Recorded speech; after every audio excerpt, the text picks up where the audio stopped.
बिस्मिल्लाहिर्रहमानिर्रहीम। हम जो बार बार बता रहे थे ना कि स्कूलों में कमियां हैं, परेशानियां हैं, हम जो रिपोर्ट्स या खबरें दे रहे थे, आदाद-ओ-शुमार दे रहे थे, तो बहुत सारे लोगों को तकलीफ़ होती थी। आज सरकार ने ख़ुद डेटा प्रोवाइड कर दिया है और ऐवान के अंदर मुल्क के सबसे बड़ी पंचायत, लोकसभा और राज्यसभा के अंदर नंबर्स पेश कर दिए हैं, आपके सामने मैं रख रहा हूँ। स्टूडेंट्स की ड्रॉप आउट रेशो मुसलसल बढ़ रही है।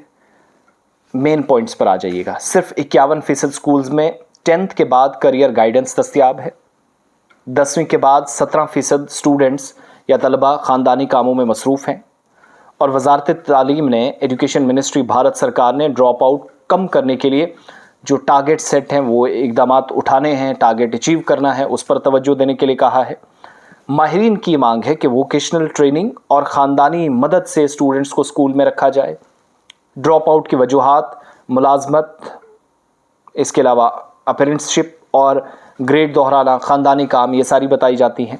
51 से 100% ड्रॉप आउट वाले स्कूल्स की फौरी मुदाखलत के लिए निशानज़द को है, इस पर फौरी तौर तवज्जो दी जाए।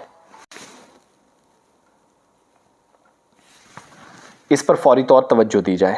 अब ये बात है किन की, जो अथॉरिटीज़ मरकज़ की तरफ से जवाब दे रही हैं, अथॉरिटीज़ जो इस वक्त बता रही हैं सूरत हाल इस वक्त की क्या है।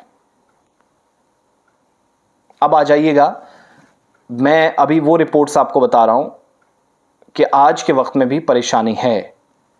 और सबसे बड़ी बात कि 10th तक बच्चा जाता है, पास या फेल वो दूसरी बात है। 10th के बाद उसके पास करियर गाइडेंस नहीं है, वो फैसिलिटीज़ नहीं है जिससे वो डिसाइड कर पाए कि व्हाट्स नेक्स्ट, मेरा फ्यूचर क्या होगा, मैं आगे क्या कर पाऊंगा।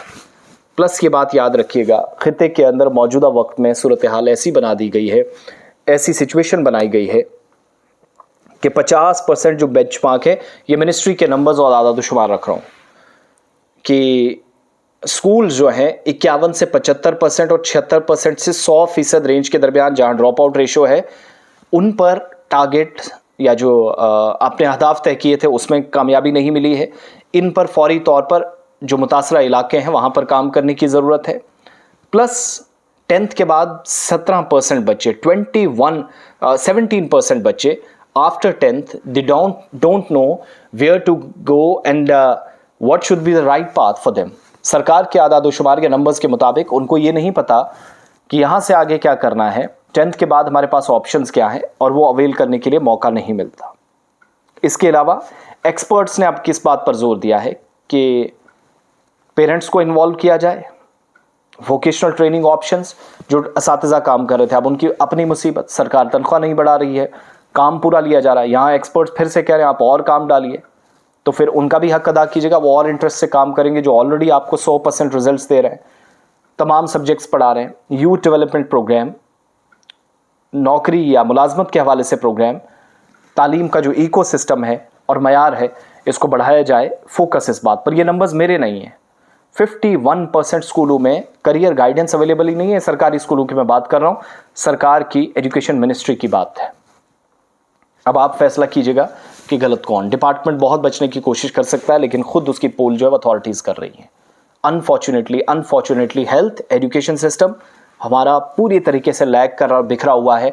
आप हेरा फेरी करवा दें, आप अदला बदली करवा दें, तब्दीलियाँ करवाएं, दाड़े मरवाएं, ऑर्डर्स जारी करें, सख्ती बरतें, गाइडलाइंस जारी करें, बट आप रिजल्ट्स पर आज भी नहीं पहुंच पा रहे, तो उस कैंपेन, उस प्रोग्राम का कोई भी मकसद मेरे हिसाब से नहीं है, मर जाता है। अपना ओपिनियन ज़रूर दीजिएगा। मैं अब तक सिर्फ आदाद-ओ-शुमार या अपनी रिसर्च के मुताबिक आपको नंबर्स बताता था, आज ये सरकार का है।